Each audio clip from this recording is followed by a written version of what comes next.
Hi, I'm Veronica Hansen, and I am a minimalist mom who used to be obsessed with the American dream and climbing the ladder.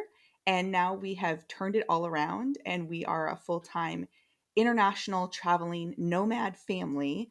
And we are currently living in Tokyo, Japan.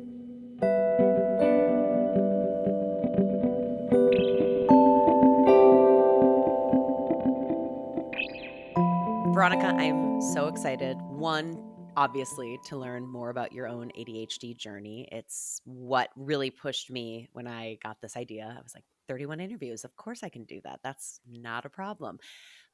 But these conversations that I'm having have just been so incredible, not only in opening my eyes to more things that I didn't know were even connected to ADHD that I get to dive into, but I think it's just been such a great opportunity to really see how complex it is. But I also am very excited to hear about this nomad lifestyle that you have going on because right now we're speaking to each other. It's night where I am, it's morning where you are. So you just dropped your kids off at school. But I just thank you so much for making time for this. I truly appreciate it. Absolutely, I'm excited. So I've asked everyone to kind of start at the beginning. So at one point, you went in for an assessment for ADHD. What led up to that? And what were some of the things that you were thinking about prior to seeking that out? I didn't personally go in for an assessment.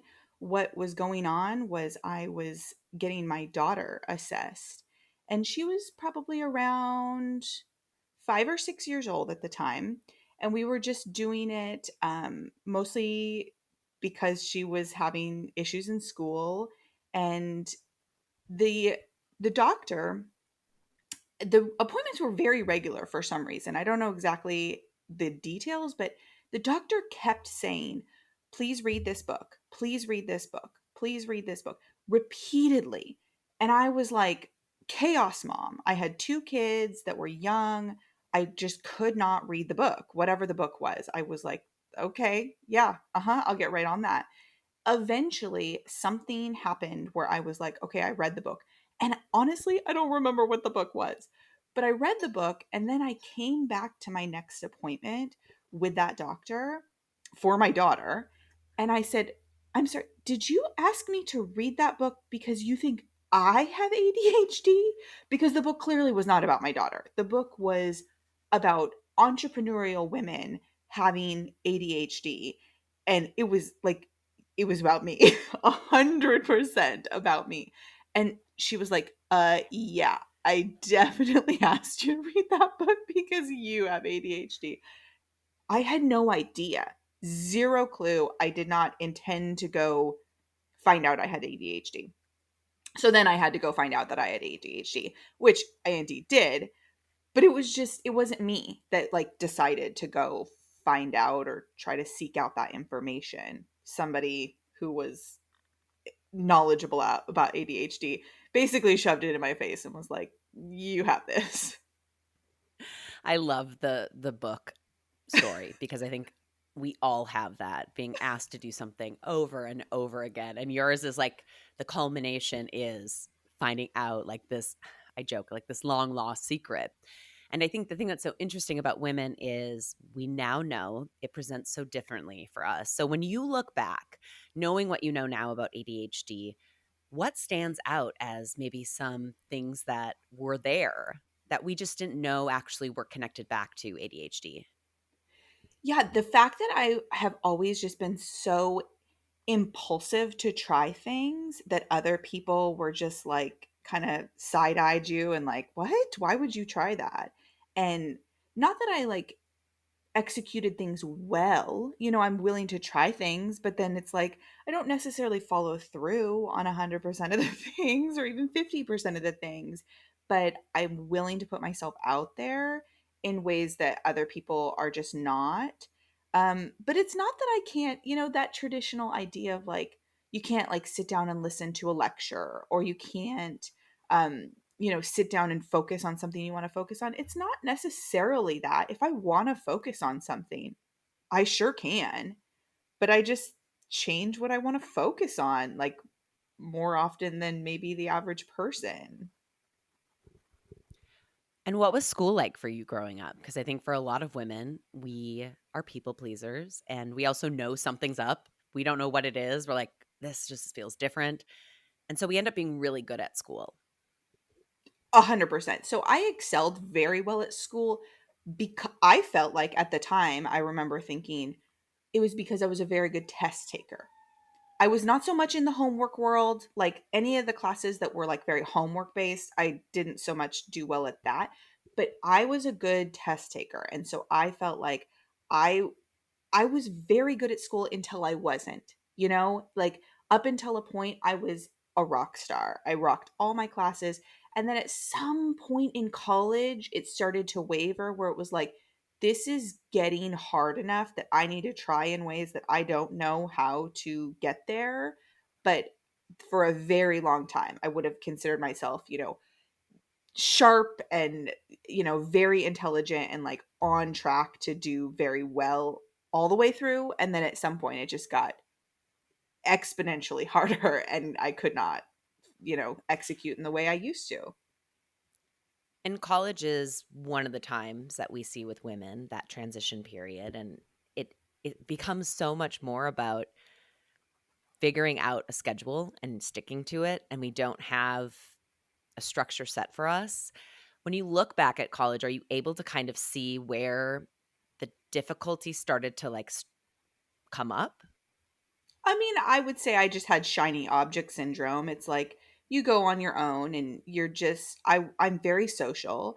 And so even though I'm an introvert technically by like traditional definitions, I'm very social. So you go do all the things because you can, and I love to say yes to things. So I just yes, yes, yes, and you do all these things. You spread yourself so thin and our time is finite. So I never did that schedule thing. Or if I did, I'm really good at creating the schedule in January when you create your new calendar and put all the colorful pens and the stickers and you just jazz it up in January. I'm really good at the beginning of a term, like you're like, this is my plan, and you set it all out and you're like, this is what I'm going to, but then how long does that plan last? I don't know, like a week or, if If that. So that.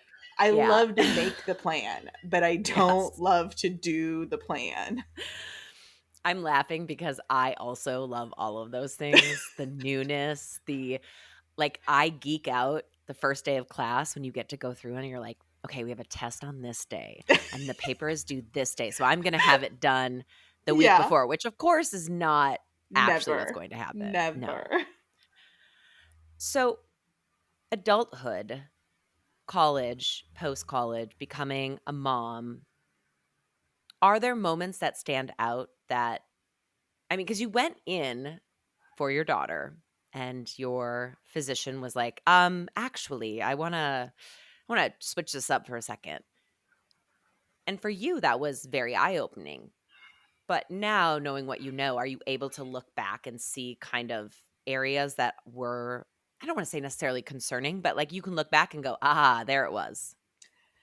Absolutely. I mean, as a mom, I would say in those early years, not knowing what I know about ADHD and even knowing that I had it, I would say that you miss so much opportunity when you sort of let that impulsiveness dictate what you're doing or divide your attention.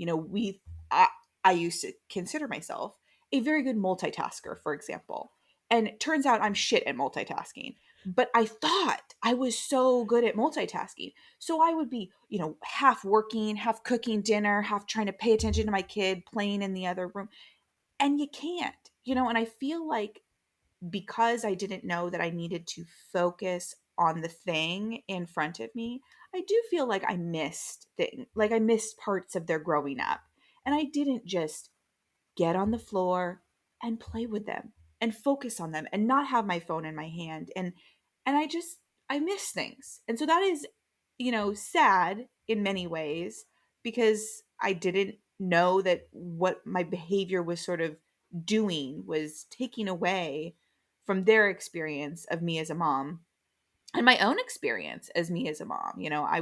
I thought I was doing all the things. I thought I was juggling like a pro, and it turns out, I was doing what I thought society expected me to do. I was doing all the things when really I should have just been focusing on things individually so I could soak them in and my kids could soak them in, and I didn't do that. So that's one of the things that I look back and I say I wish I would have just, got on the floor and done that game and not said later, later, later.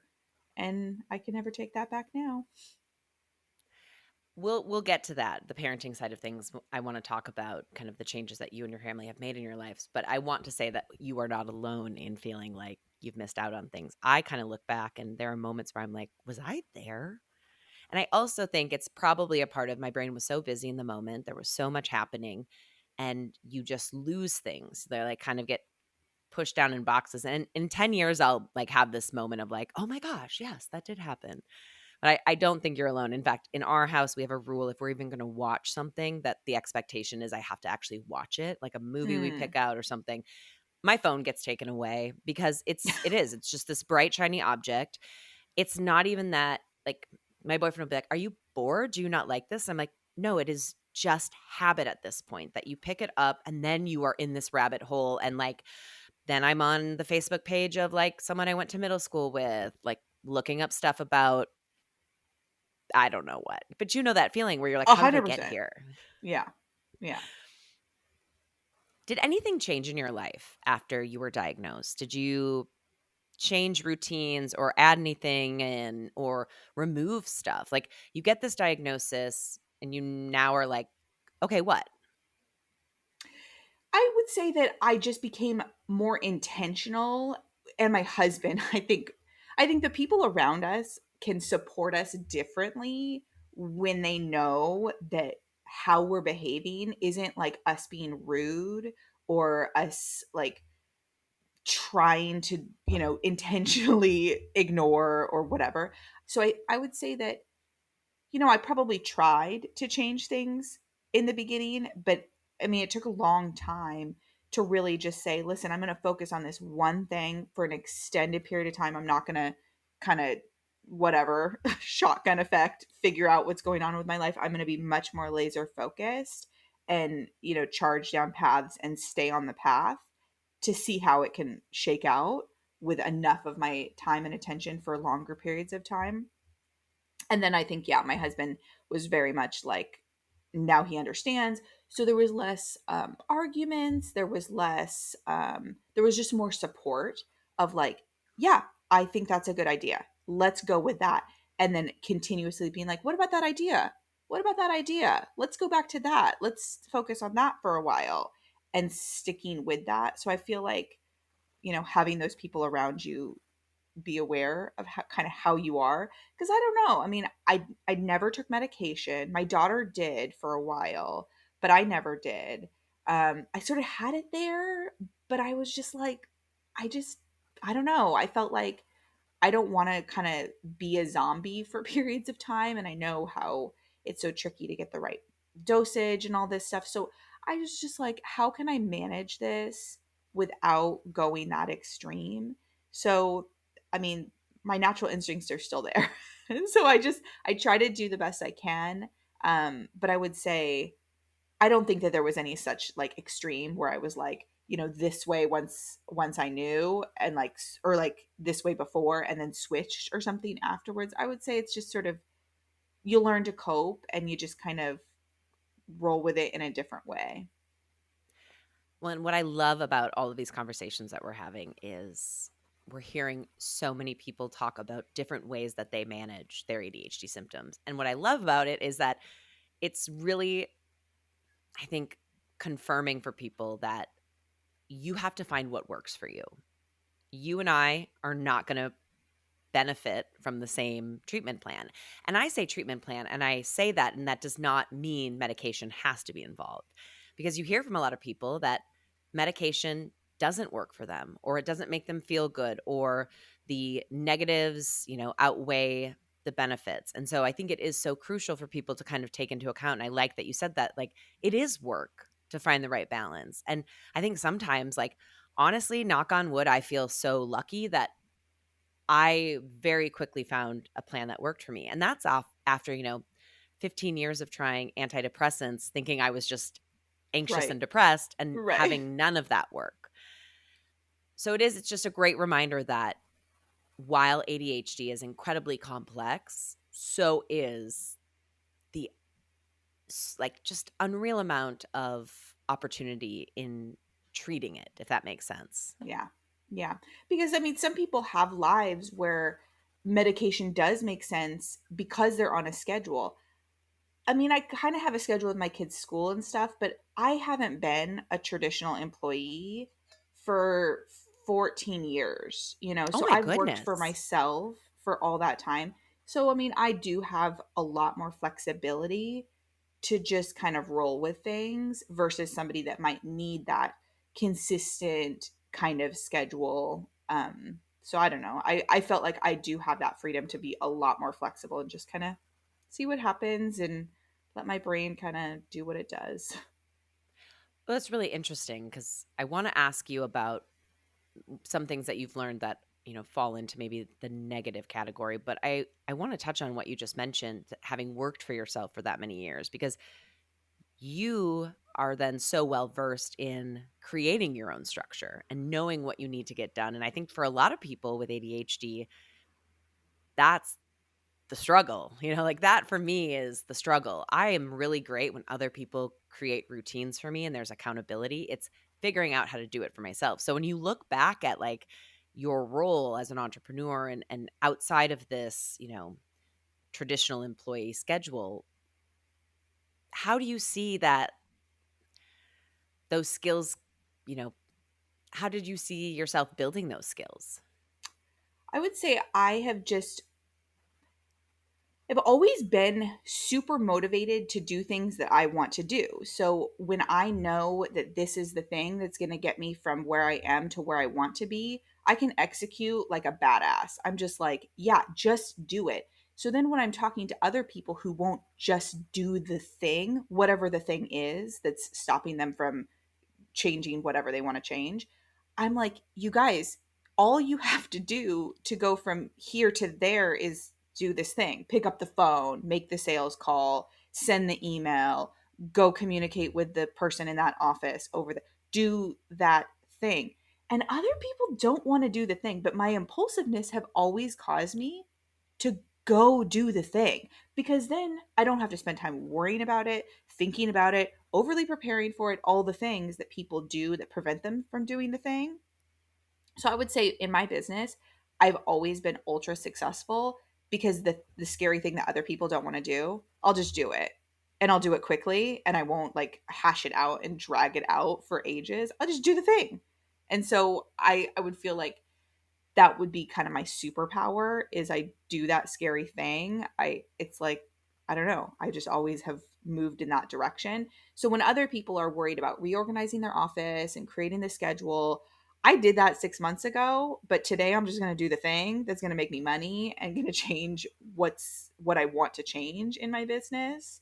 So, I don't know, I think that's served me very well throughout business. It served me very well through COVID because so many things in business had to change at COVID.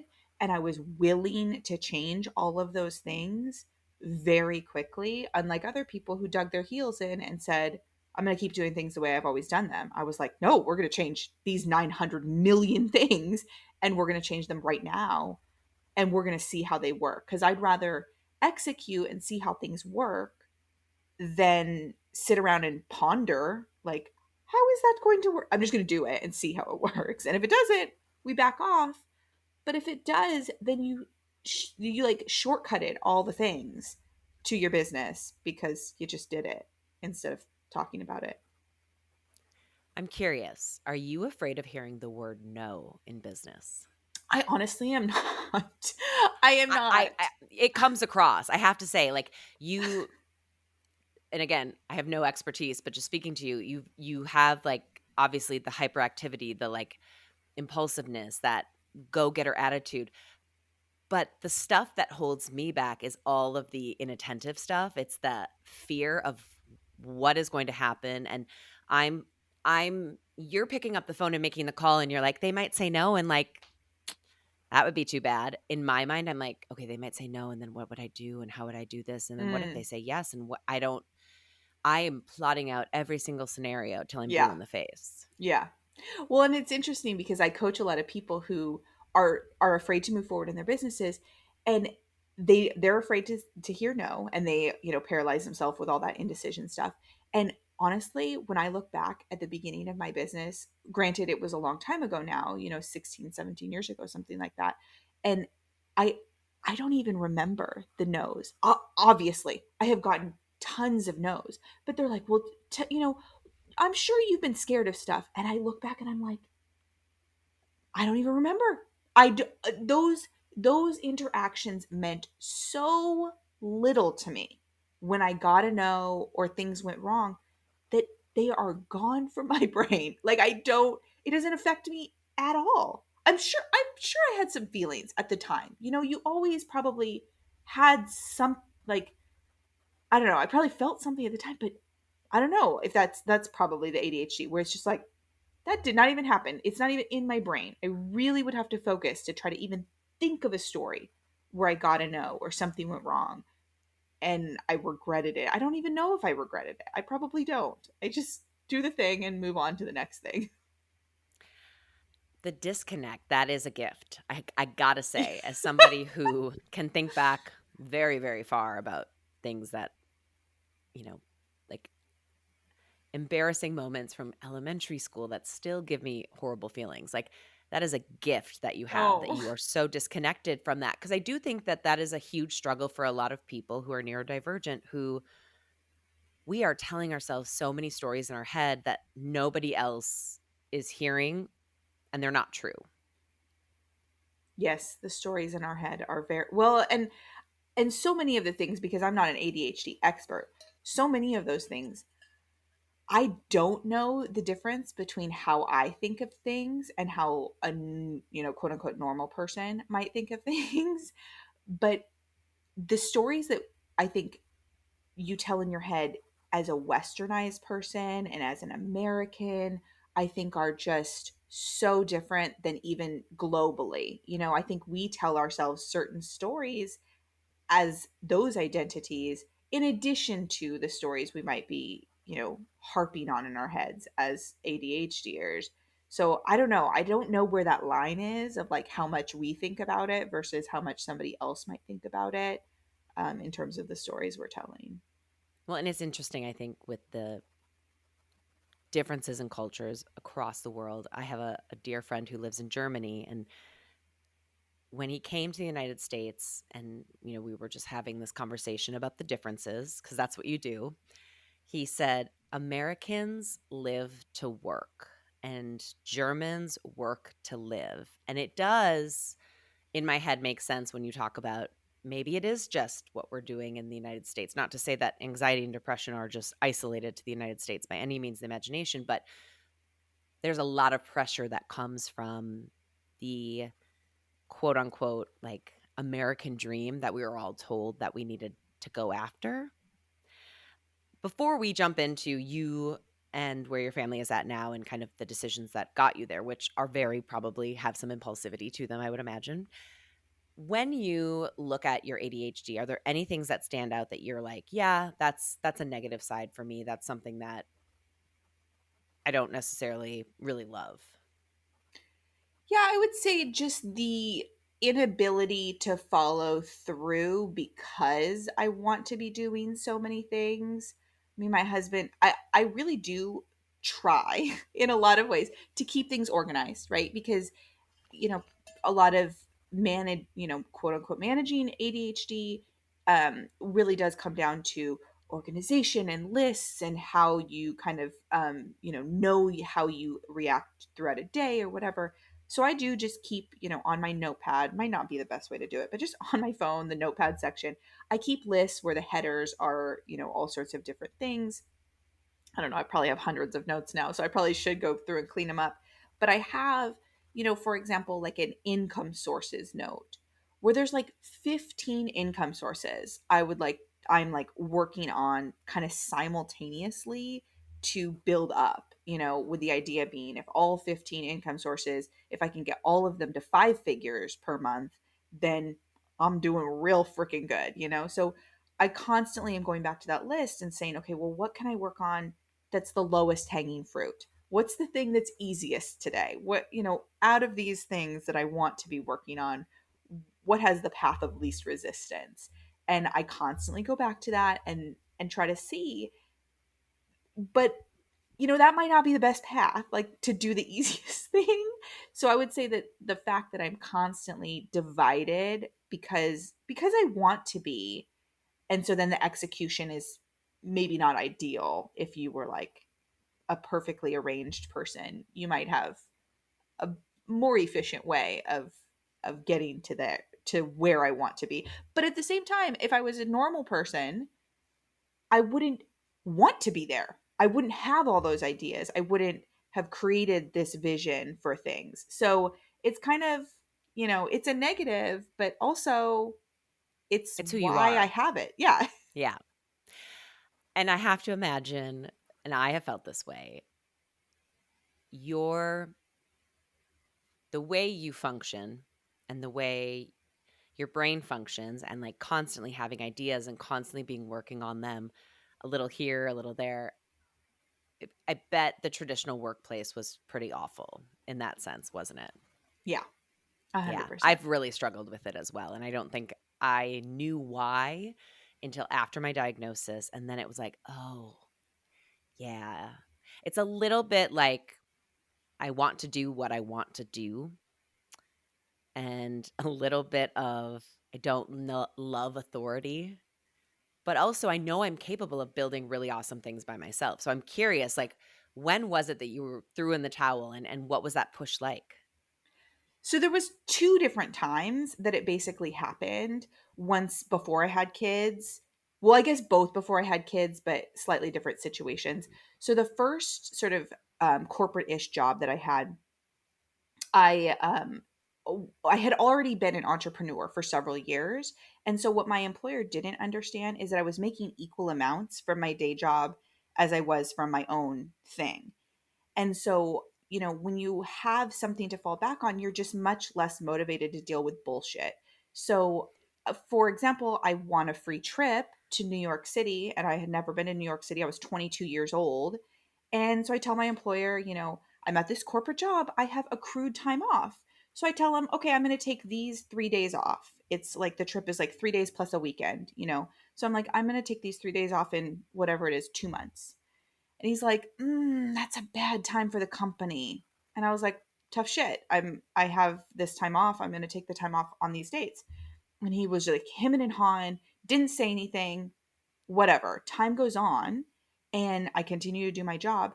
The day that I'm leaving, which I've already prepped my assistant for, I've prepped all the tenants for, I'm leaving. I'm going on this free trip, obviously.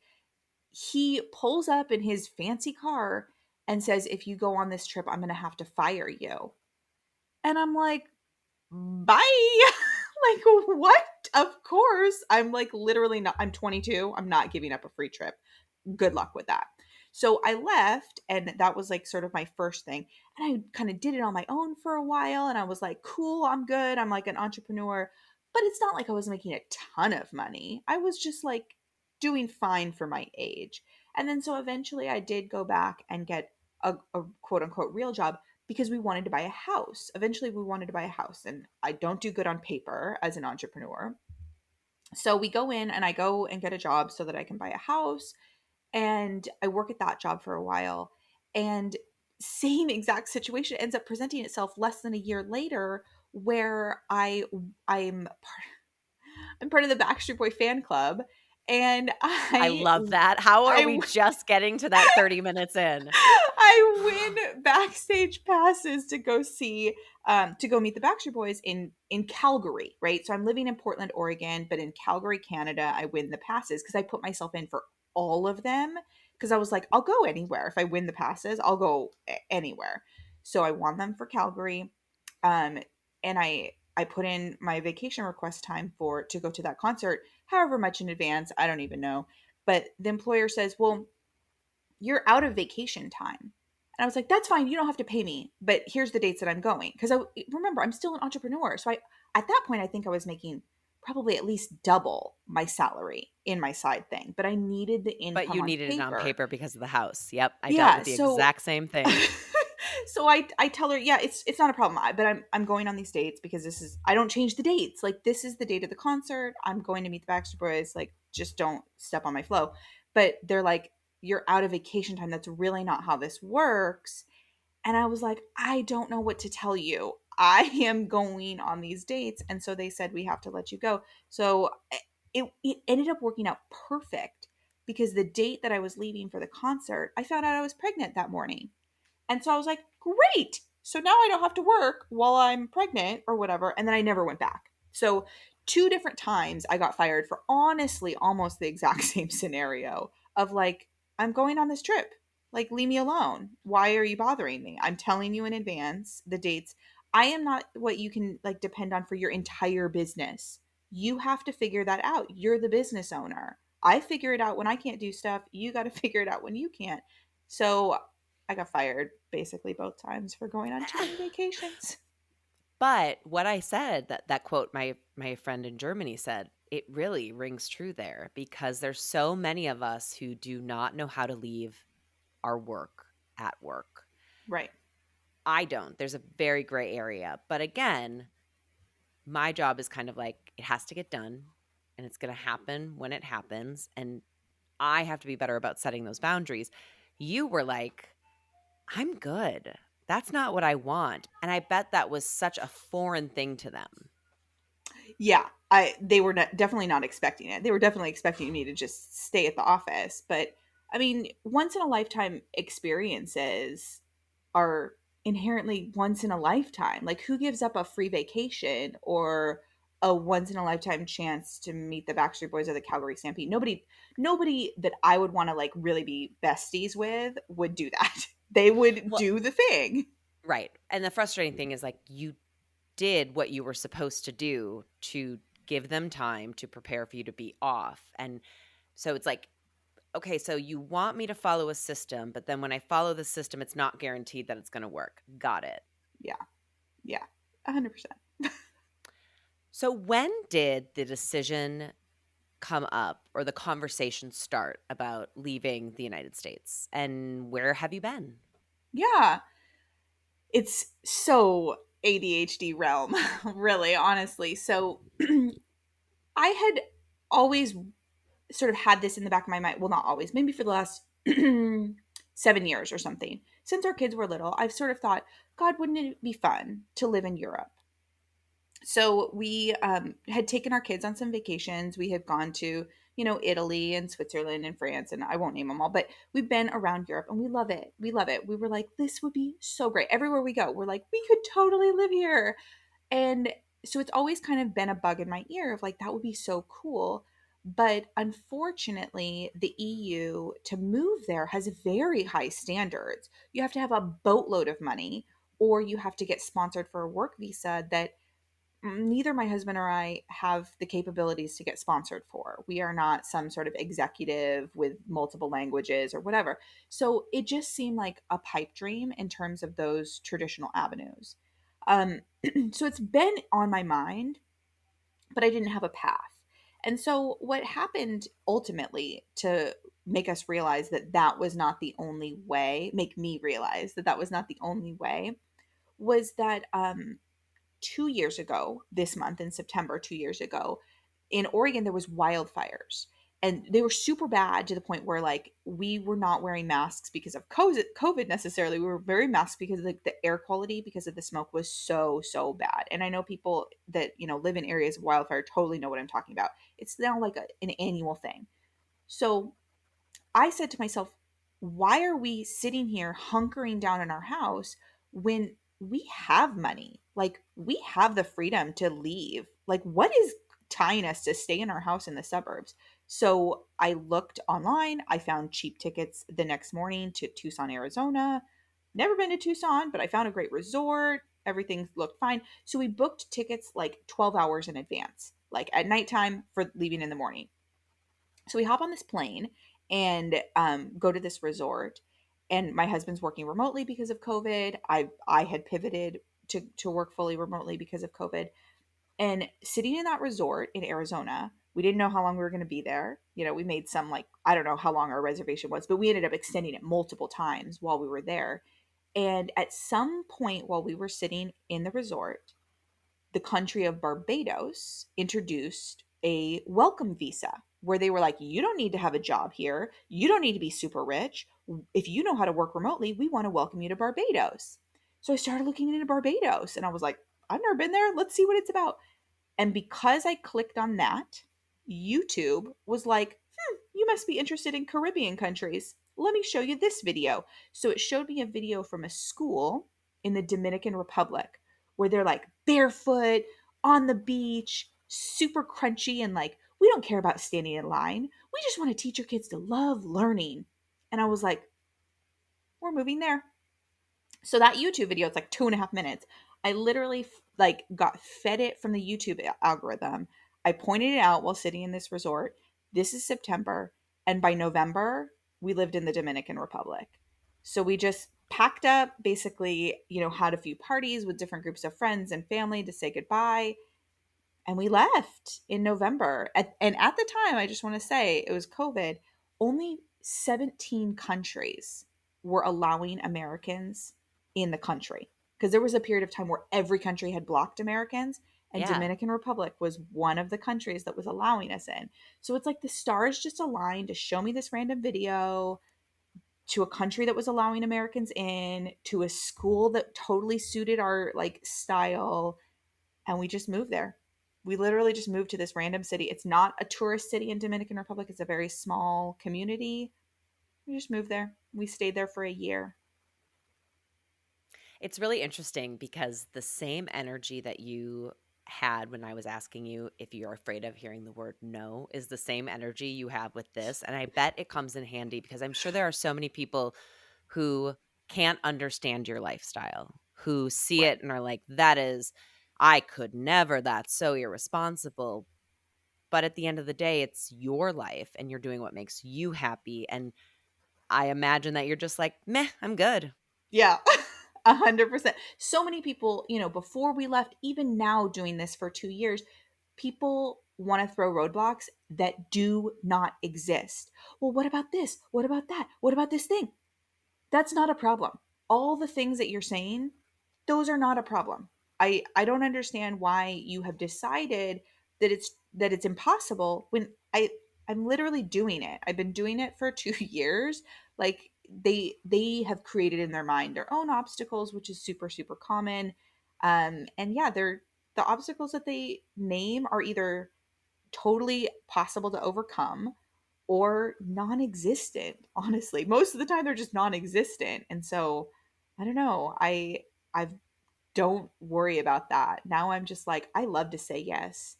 I love to say yes to everything. Americans are very much on this track, and so much reporting these days is talking about the power of the word no. Say no. Make sure that you protect your time, all this stuff, because moms don't want to be part of the bake sale or the community organization. All this stuff that in America people ask you to do is like total bullshit. So it's all about protecting your time. As an expat, as a nomad, I say yes to everything. Do you want to go have drinks in this random neighborhood you've never been to? Yes. Do you want to go to a taiko lesson, which I went to yesterday? Yes. Do you want to do these crazy things that you would never do back home? Yes, I do. I want to do all of those things. And so I say yes. I don't have to protect my time. I don't have to like feel like I'm always guarded and closed off. I'm open. I am open to the world and the experiences. And I think ADHD has totally allowed that, and it fosters that, and it allows me to live a life where I'm not worried, I'm not stressed. I say yes, things are fun. Life is fun. I love how much you love it. And I think that that is the best part of this whole conversation is because somebody is going to watch this who has been feeling that, who's been feeling that itch in whatever scale. Yours is pretty grand. I mean, you're living in Tokyo right now. But I think there are a lot of us who hold ourselves back, and you have such a just go get it attitude. And I'm curious how the rest of the family fits in with everything that's happening. Yeah, I mean, I would say that my kids, I think, are just too young to really necessarily have a super strong opinion. They kind of go with the flow because, whatever the parents, no matter what direction parents take them, I mean, kids kind of go with that flow. As far as my husband going with it, I think because he's not ADHD, he's just more malleable to being willing to support the things. And when we had that transition to like realizing that we didn't want to be no people, we wanted to be yes people. Um, I think he's just embraced the yes lifestyle. I don't know, I've totally made that up, but he just really has just, yes, you want to do this thing? Yes. You want to go to this place? Yes. Whatever you want to do? Yes. And I don't know, he finds his way in each of the places we go, and not everywhere's perfect, but he's working full time, he works, and so a lot of the times I end up taking the girls, during the day in the places that we were not in school. Like in Egypt, they were not in school. In Thailand, they were not in school. So I would just take them out on adventures, and we made it work. And I would say that everyone's just embracing the experiences, and kind of seeing, I don't know. Now they're starting to have opinions about wanting to go back to certain places that we've been or whatever. Um, but I don't know. We'll see how it all shakes out, and we're gonna continue to live this lifestyle as long as it's feasible, and hopefully, kind of with the aim that we'd love to be in certain European Union countries. It's not true of all of them, but certain ones have free college. So I'd love to really be in one of those countries around the time they get into high school. But other than that, I'm totally open and willing to just do whatever. So, run through the list. Yeah. Started in Dominican Republic. Yeah. So we started in Dominican Republic. We met some really great friends there. And so when we were leaving Dominican Republic, we went to New York to hang out with some friends we had met in Dominican Republic. And then we went to Paris to hang out with some friends from Dominican Republic. And that was really fun because that was around Christmas time. So there's Christmas markets, and it was lovely. And then after Paris, we went to Egypt. In Egypt, I mean, we stayed there for like a month, and we were staying in like a 5-star luxury hotel. It was ridiculous. It was so cheap and so amazing.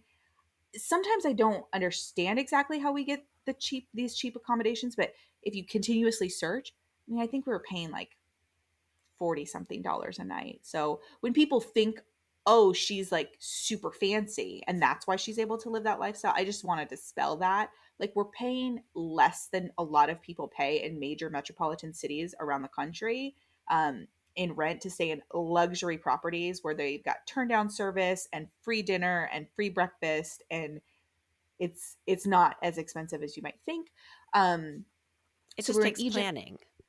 It takes And planning, yeah, and it yeah, takes flexibility. It takes that's a flexibility. big one too. Yes. I I've never been to Egypt. I didn't know how going to Egypt in a pandemic would be. I don't know. Like, it's so much unknown. But we ripped the band-aid off. We went. It was amazing, and it was practically empty. So it was a great experience. Would totally go back to Egypt in a second. So after we left there, our goal was to be in Thailand and get the kids in school. So we left to Thailand, again, another extremely inexpensive, under $50 a night, amazing property. Um, and we tried to get some school tours scheduled in Thailand. But at that time, during the COVID situation, at that time, the school department was like opening and closing like on a weekly basis, based on different factors. I don't really know. So we never were able to get the kids in school in Thailand. So instead, we just sort of hung out, like whatever. We're not like homeschool parents. We just hung out. Um, and then we did have to go back to the States for a family emergency. And while we were home, for the family emergency, we got a letter saying Japan had accepted us. And it's a balancing act of places that you're allowed to go when you're trying to stay places a long time. But Japan had said yes, and so we packed up and we headed to Japan. And now we're in Tokyo and stayed at a hotel for I don't know, a couple of months, and then now we're in a rental, like a actual house, and we're here, and the kids go to school. Just we walk to school. It's, an 8-minute walk around the corner basically, and life is different. It's been different in all these places. In one place they're in a swimsuit and they're going to school barefoot, and here they're in uniforms and going to school with diplomats' kids. So it's like it's different, but all of it is learning and a great experience, I think. It's so cool. What a unique experience. And I again, it's not for everyone. Like there are probably things that you miss, but at the end of the day, it's like you get to live the life that you really want. Absolutely. Yeah. I know that is some a lot of people say, but what about having this product? My best friend said that to me while we were in Dominican Republic. What about some cereal? And then the next day I like went to the grocery store, bought the cereal, and had my kid take a picture with the cereal that she was like, I couldn't leave because of this cereal. And I was like, sure shit, I just got this at the grocery store. What do you mean? You can totally like don't put up a barrier of like you can't get this thing or you can't do this because of XYZ thing. If you want to do that, you'll find a way. Amazon America ships here to Japan. I do have to pay shipping and stuff, but for Halloween costumes and a new pair of shoes or whatever, you pay the shipping, you suck it up, and I'm shipping that stuff from, well, probably from China to America to here, like whatever they have to do. But I mean, it's a global economy. I mean, you can get whatever you want in most places. I think sometimes when people say that too, it's more like they need to give a reason why. And most of the Totally. time, it's just that they don't think that they could do it, Totally. Yeah. You're which is totally not a right. bad I thing. agree. I agree. It's not a bad thing. It's, like not all of us are meant to live these big adventurous lives. Some people really love owning a home and the stability that comes with it. I think the issue is there's a lot of people, and I think sometimes myself included, that went down that path because that's what we were told we were supposed to do, and then we get Expected. there and we're like, I Yeah. I don't really like this very much. Mm-hmm. Yeah. You're living the life that's expected. I totally Yeah. get that. I live that Yeah. life. Your society expects you to do these things. So you do these things. And then all of a sudden you look around like, you're like, is this my life? Is this what I was supposed to do? And yeah, it just clicks that you got to do what you want to do. This life is short. I want to wrap it up. Of all the things that you know about ADHD from your own experience and then your experience with your daughter, is there something that stands out that you wish people understood better, or there was a different perspective out there for people who are unfamiliar with ADHD to take into account?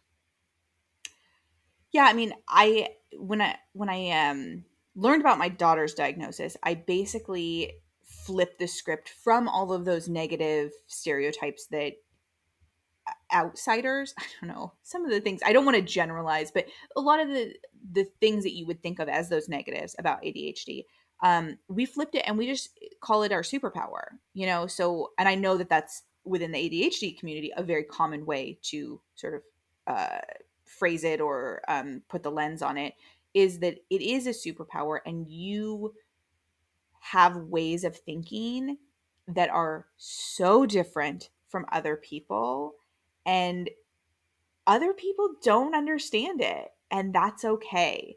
And so many of her teachers, will come to me and say, oh, I presented this thing, this problem for them to do, and she came at it from this super different angle than anybody else, and look at the end result. It's amazing. And so I think that anyone who looks at ADHD and thinks of it as a negative or thinks of it as something that, needs to be managed in some specific way because that's what they've heard, it doesn't. And it is a unique and wonderful like addition to any team, to any project, to any work situation, to any entrepreneurial situation. you know, it's not like ADHDs are some like token person that you should have around, but at the same time, it's really helpful in so many scenarios. Like I can't think of a scenario that isn't like aided by that kind of creativity. Even if you're like planning a party at your house, like your ADHD friend is going to make that super dope. So anything on the spectrum, it's a superpower, and it is really a way to be more creative, and it does need harnessing. It needs like a lot of times you need like people around that person to like kind of bring it back down to earth, be more realistic, be, whatever. And that's fine. It's a balancing act. We don't all need to be the same. But celebrate it and don't talk negatively about it. And I would say be excited about all the fun energy and ideas that flow from someone with ADHD. Veronica, this was such a fun conversation. I really truly appreciate your outlook on life, and I said it and I mean it. I think somebody is going to listen to this and it's going to be the push that they needed to start being a yes person in whatever capacity they are holding themselves back for. So, thank you for sharing that and for living a life that I'm sure people love to have opinions on and not being afraid to put it out there. So, thank you. Absolutely, absolutely.